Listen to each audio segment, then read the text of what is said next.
Hello guys, welcome to my channel autism and music. मैं हूं कोमल ठाकुर।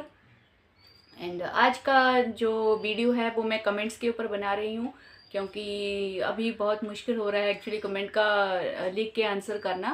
तो आई होप आप इस चीज़ का अभी बुरा नहीं मानोगे, क्योंकि यही चीज़ मुझे फ्यूचर में कैरी ऑन करना पड़ेगा कि वीकली एक बार मैं कमेंट का वीडियो बनाऊंगी। तो चलते हैं जल्दी से। फर्स्ट कमेंट है कौन गया? हाँ, my son jumps all day and make different sounds, क्या करें? तो अगेन ये ऑटिज़म का एक मतलब बेसिक सिम्टम है। स्टार्टिंग में बच्चे जंप करते हैं एंड जो साउंड निकालने का ये बात कर रहे हैं, ये हम सब जानते हैं कि वो वर्बल स्ट्रीमिंग होता है। तो वर्बल स्ट्रीमिंग जो होता है वो जब बच्चे का जो लैंग्वेज है वो धीरे धीरे डेवलप होने लगता है, तो धीरे धीरे वो कम होने लगता है। लेकिन स्टिल वो आगे भी चलता है। जैसे मेरा बेटा अभी 9 ईयर्स का है, तो वो भी अभी तक वर्बल स्ट्रीमिंग करता है। मैंने पहले के वीडियो में बताया है, आप देख सकते हैं वहाँ पे जाके। एंड इसके लिए सिंगिंग हेल्प कर सकती है। एक्चुअली ये बच्चे कई बार क्या होता है कि ज़्यादा से ज़्यादा नॉइस लेने का ट्राई करते हैं, तो बैकग्राउंड म्यूज़िक या ईयरफोन म्यूज़िक आप लोग इस चीज़ के लिए ट्राई कर सकते हो। एंड ज़्यादा से ज़्यादा कोशिश करें कि बच्चे का लैंग्वेज डेवलप जल्दी हो, तो ये इशू आपका फिर थोड़ा थोड़ा सॉल्व होने लगता है। एंड जंपिंग की बात है तो गाइज आई एम श्योर कि ये बच्चा अभी कम एज में होगा, बाद में जाके जंपिंग जो है वो बहुत कम हो जाती है। जैसे बच्चा 9 ईयर का होता है या 5 ईयर के ऊपर होता है, तो धीरे धीरे जो हाइपर एक्टिविटी है वो बच्चे की अपने आप जो है वो डाउन होने लगती है। तो इसके लिए आप थोड़ा टेंशन मत लो। तो इसके लिए आप रिलैक्सिंग एक्टिविटीज़ कीजिए, जो ओटी में करवाया जाता है। जो ओटी में एक्टिविटीज़ होती हैं उनसे काफ़ी ज़्यादा फ़र्क इसमें पड़ जाता है, तो इसका टेंशन आप मत लो। एंड जो डीप प्रेशर वगैरह का जो मैंने ओटी के वीडियो में बताया है, आप देख सकते हैं मेरा ओटी वाला वीडियो, वहाँ पे आपको हेल्प मिलेगा इस चीज़ में। एंड सेकंड कमेंट है, मैडम बहुत हिम्मत मिली है इस वीडियो से, थैंक यू। आपने कहा कि स्कूल को पहले से बताना चाहिए कि बच्चा स्पेशल है, बट हमारे डॉक्टर ने मना किया है। तो एक्चुअली ये मेरा पॉइंट ऑफ व्यू है। मुझे नहीं पता कि उस डॉक्टर का बच्चा ऑटिस्टिक है और उसने कभी वो चीज़ फेस की है कि जब स्टार्टिंग में ऑटिस्टिक बच्चे स्कूल में जाते हैं तो क्या क्या प्रॉब्लम्स आती हैं। तो आई थिंक आप ये खुद ही समझ सकती हैं कि कौन सा डिसीजन जो है वो सही रहेगा। हम लोगों ने ये चीज़ें फेस की हैं। स्टार्टिंग में हम लोगों ने जब नहीं बताया था तब हम लोगों को कितनी प्रॉब्लम हुई, और जब हमने स्कूल को बताना स्टार्ट किया तब हम लोगों को क्या क्या बेनिफिट हुए। ये मेरे स्कूलिंग के मैंने 2 वीडियो बनाए हैं, उनमें आपको क्लियर हो जाएगा। अगर आप चैनल पे नए हैं तो मैंने पहले स्कूलिंग के ऊपर मतलब पूरा एक्सप्लेन किया है एक वीडियो में, आप वो वीडियो मेरा देख सकते हैं, आपको डिसीजन लेने में हेल्प होगा। वैसे भी गाइस कुछ टाइम के बाद क्या इमीडिएटली जब 2-3 दिन के बाद ही स्कूल को पता चल जाता है कि इस बच्चे में प्रॉब्लम है, तो छुपा के तो वैसे भी कोई फ़ायदा नहीं है। इनफैक्ट अगर हम लोग स्टार्टिंग में बताते हैं तो कम से कम वो इस बात को तो समझेंगे कि हम लोग रिस्पॉन्सिबिलिटी ले रहे हैं, हम लोग रिस्पॉन्सिबल बन रहे हैं इस चीज़ के लिए। तो आई थिंक आप खुद ही समझ सकते हैं कि ये डिसीजन लेना कि स्कूल में जाके स्टार्टिंग में ही आप बता दो कि हमारा बच्चा स्पेशल चाइल्ड है, यही सही डिसीजन रहेगा। एंड नेक्स्ट है, हेलो मैम, मेरा बेटा 4.5 ईयर्स 1 ईयर स्पीच थेरेपी ले रही हूँ बट नो वर्ड्स। मुझे एक सवाल पूछना है कि वो स्कूल जाते वक्त बहुत खुश होता है, तो मुझे उसे स्कूल में से निकालना चाहिए? मैम मेरा मतलब है ऐसे है कि वो रनिंग भी करता है, शायद स्कूल में वो रनिंग करते होंगे। मैम हमने कहा है उस पे स्पेशल ध्यान देना। तो हाँ, तो एक्चुअली ये अगेन वही इशू है स्कूलिंग का। स्कूलिंग में प्रॉब्लम तो होता ही है गाइस। इनके जो बिहेवियरल इश्यूज़ हैं और इनको भी समझ में नहीं आता है। फर्स्ट टाइम ये किसी ऐसे माहौल में जाते हैं जहाँ पे इतने सारे बच्चे होते हैं, टीचर्स होते हैं, तो इनको भी समझ में नहीं आता है कि वहाँ का माहौल कैसा है और वहाँ पे कैसे बिहेव करना है। तो डेफिनेटली उस चीज़ में टाइम तो लगता ही है।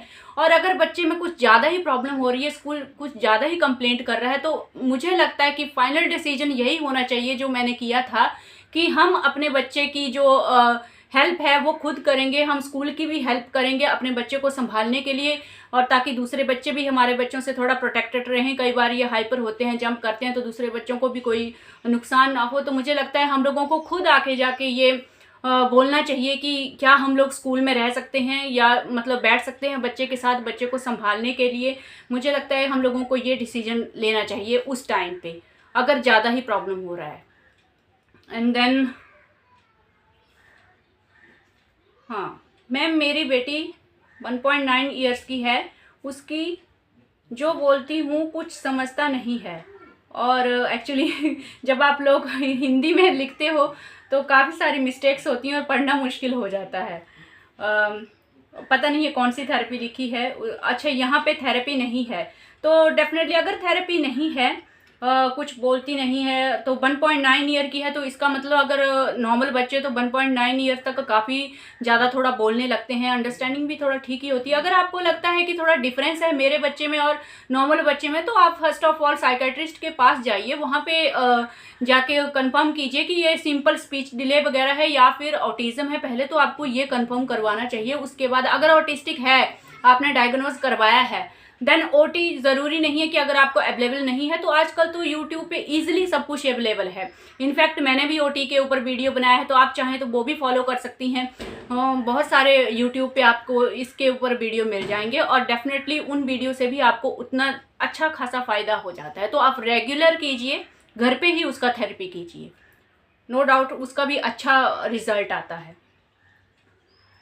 In Chandigarh, where we can take best therapy for 3 years autistic child, we are both working parents doing work from home। तो गाइज मैं हिमाचल से हूँ, लेकिन चंडीगढ़ का मुझे आइडिया नहीं है। अगर फ्यूचर में मुझे इन्फॉर्मेशन मिली तो मैं ज़रूर आपको इस कमेंट का आंसर करूँगी।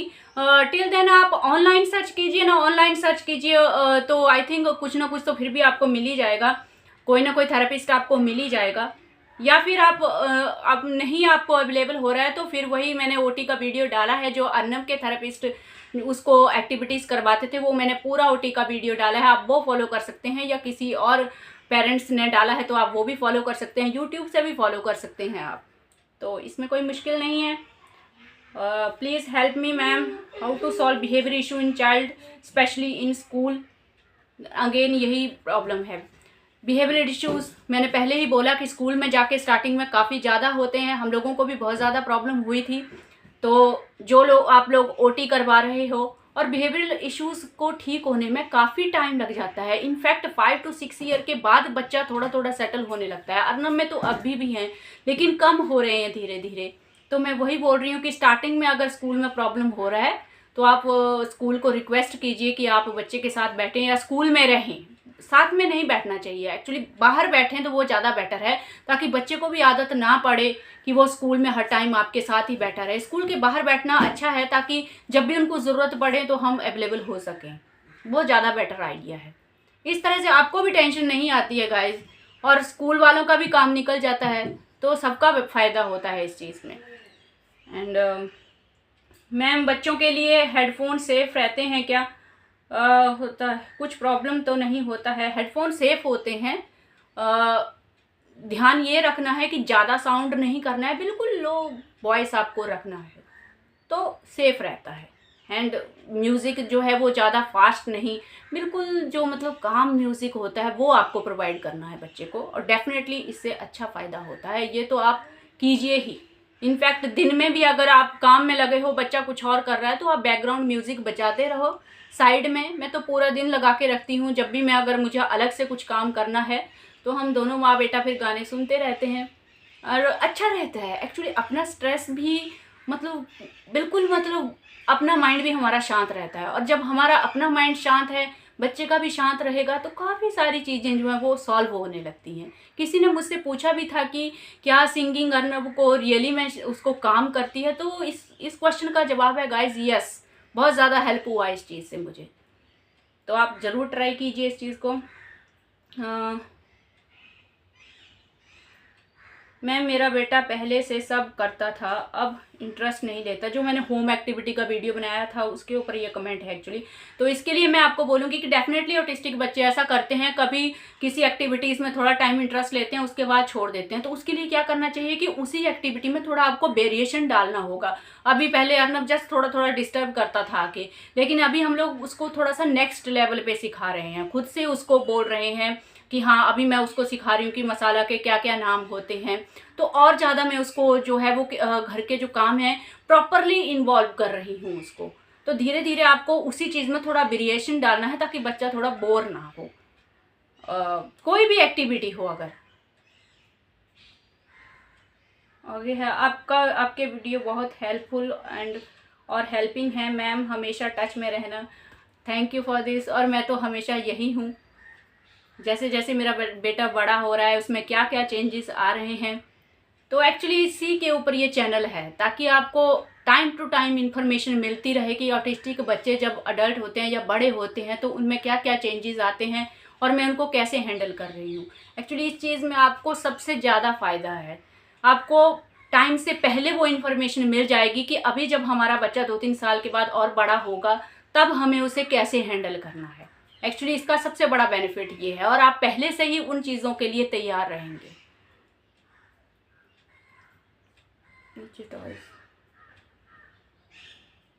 सेम मेरे बच्चे के साथ हो रहा है, नीचे टॉयज़ आ रहे हैं और बार बार देखता है।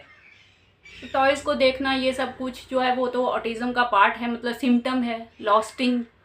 तो स्टार्टिंग में ज़्यादा होती है, जब आप एक्टिविटीज़ शुरू करेंगे, इंटरेक्शन शुरू करेंगे, ओटी शुरू करेंगे, स्पीच थेरेपी शुरू करेंगे, तब जाके ये चीज़ धीरे धीरे अपने आप सॉल्व होती है। यस और नो का कंसेप्ट बहुत इम्पॉर्टेंट है सही में। मुझे तो बिलीव नहीं होता है कि यस और नो में भी हम लोगों को कितनी मेहनत करनी पड़ती है इन बच्चों के लिए। तो इसके लिए भी सबसे पहले तो हम लोग जो ऑब्जेक्ट होते हैं, जो पिक्चर्स हैं, वहाँ पे हम लोगों को ट्राई करना चाहिए। पहले तो बच्चे को आइडेंटिफिकेशन होनी चाहिए ऑब्जेक्ट्स की। तो जिन ऑब्जेक्ट्स का उसको पता है उनके ऊपर आप यस और नो ट्राई कीजिए। जैसे उसको कार का पता है कि ये कार है, वहाँ पे आप सीधा ट्राई करो कि क्या ये ट्रक है, क्या ये बस है। देन आपको खुद से बोलना है। अगर बच्चा बोलता है, अर्नब क्या करता था, उसको पता है कि ये कार है तो वो नहीं नहीं बोलेगा। वो अगर मैं बोलूँगी कि ये बस है तो वो नहीं नहीं बोलेगा, वो बोलेगा ये कार है, मतलब उसका आंसर सही देगा, लेकिन नहीं वर्ड यूज़ नहीं करता था वो। तो अभी मैं धीरे धीरे उसको सिखा रही हूँ, उसको आ रहा है। ऑब्जेक्ट के ऊपर उसका अच्छा है यस और नो, वो उसको जो आइडेंटिफिकेशन है ऑब्जेक्ट्स की वो अच्छी है, तो उसके ऊपर तो यस और नो आप ऐसे करवा सकते हो। फर्स्ट ऑफ ऑल आप ऑब्जेक्ट से ही ट्राई करो, क्योंकि उनका आइडेंटिफिकेशन बच्चों को अच्छा होता है, वहाँ से यस और नो स्टार्ट कीजिए आप। एंड देन फिर धीरे धीरे इनका जो फेवरेट खाना रहता है, जैसे उनको आप दिन में कुछ फ्रूट देते हो या कुछ चॉकलेट रहता है, तो वो हाथ में पकड़ के आपको बोलना है कि क्या आपको चॉकलेट चाहिए। अब अगर बच्चे ने नहीं बोला तो आप बोलोगे ओके नहीं चाहिए तो मैं वापस डाल दूँगी। अगर और बच्चे ने हाँ बोला तो ठीक है, ओके तो ये चॉकलेट लो। तो वहाँ पे भी उसको डेफिनेटली पता, उस टाइम पे पता चल जाएगा कि अगर मैं नहीं बोल रहा हूँ तो क्या रिस्पॉन्स आ रहा है। नहीं बोल रहा हूँ तो चॉकलेट वापस बॉक्स में जा रही है, और अगर मैं हाँ बोल रहा हूँ तो चॉकलेट मुझे मिल रही है। उसी तरह से उसका जो ऐसा फूड जो उसको पसंद नहीं है वो आप बोलोगे कि आपको ये चाहिए। अब अगर बच्चा बोलेगा हाँ तो उसके हाथ में आ जाएगी वो चीज़, तो उसको समझ में आएगा कि मैं हाँ बोलता हूँ तो ये खाना मुझे नहीं खाना है, लेकिन ये मुझे ऑफ़र हो रहा है और मुझे ये खाना पड़ेगा। और अगर वो नहीं बोलता है तो इट मीन्स कि वो जो फूड उसको पसंद नहीं है, तो उसको आगे से नहीं बोलना है कि ये मुझे नहीं खाना है। तो फर्स्ट ऑफ ऑल आप ऑब्जेक्ट से शुरू कीजिए, और उसके बाद उसके जो फेवरेट फूड होते हैं या ऐसे फूड जिनको वो पसंद नहीं करता है, वहाँ पे यस और नो का कॉन्सेप्ट आता है। थर्ड जो मैं अभी अर्नब को करवा रही हूँ, हर रोज़ सुबह नहाने से पहले मैं पूछती हूँ आपने नहा लिया। तो अभी वो नहाया नहीं होता है तो बोलेगा कि नहीं मैं नहीं नहाया हूँ, और इमीडिएटली 5 to 10 मिनट्स के बाद, नहाने के बाद मैं उसको फिर से पूछती हूँ आपने नहा लिया, हाँ। इसी तरह से दिन की जो जितनी भी एक्टिविटीज़ होती हैं, ब्रेकफास्ट खा लिया, खाया होगा तो हाँ, नहीं तो नहीं। पहले भी पूछना है और बाद में भी पूछना है, नहाने से पहले भी पूछना है, नहाने के बाद भी पूछना है, ताकि पता चले कि नहीं तब बोलते हैं जब मैं नहाया नहीं हूँ, और जब मैं हाँ बोल रहा हूँ तो इट मीन्स मैंने नहा लिया।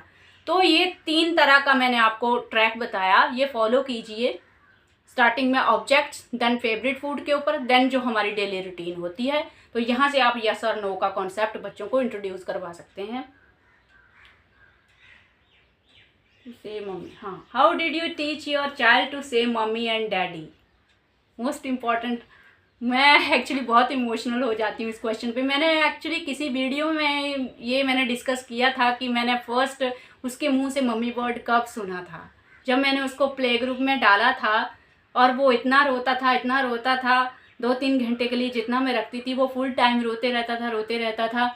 एंड तब मुझे वहाँ के प्ले ग्रुप के बच्चे बोलते थे, और जो मतलब वहाँ पे लेडी थी वो भी बोलती थी कि वो ऑल द टाइम वो मम्मी मम्मी चिल्लाता है, मम्मी मम्मी चिल्लाता था। और मैं उससे बहस रही थी कि आप झूठ बोल रहे हो, इसको तो ये ऑटिस्टिक है और इसको मम्मी वर्ड बोलने नहीं आता है। एंड फाइनली उसने मुझे बोला ठीक है कि आप, फिर मुझे भी लगा कि ये तो झूठ बोल सकती है, लेकिन बच्चे कैसे झूठ बोल सकते हैं। बच्चे भी बोलते हैं नहीं आंटी वो मम्मी बोलता है। तो उस टाइम पे मैंने बाहर रह के मैंने ये आवाज़ सुनी थी, प्ले ग्रुप के बाहर रह के मैंने फर्स्ट टाइम सुना था कि अर्नब मम्मी मम्मी बोल रहा था। तब मैंने अपने हस्बैंड को भी बताया था कि नहीं इसको मम्मी का पता है और ये मम्मी बोलता है। हम लोग शॉक रह गए थे इस चीज़ के लिए। तो क्या होता है गाइस, इन बच्चों को जब तक ज़रूरत महसूस नहीं होती है तब तक ये बोलते ही नहीं हैं। उस टाइम पे उसको ज़रूरत महसूस हुई, मैं डर रहा हूँ, मैं रो रहा हूँ, मुझे यहाँ नहीं रहना है, तो मैं मम्मी मम्मी चिल्लाऊंगा तो शायद ये लोग मुझे मम्मी से मिला देंगे। उसको ज़रूरत महसूस हुई तो उसने फर्स्ट टाइम मम्मी बोला।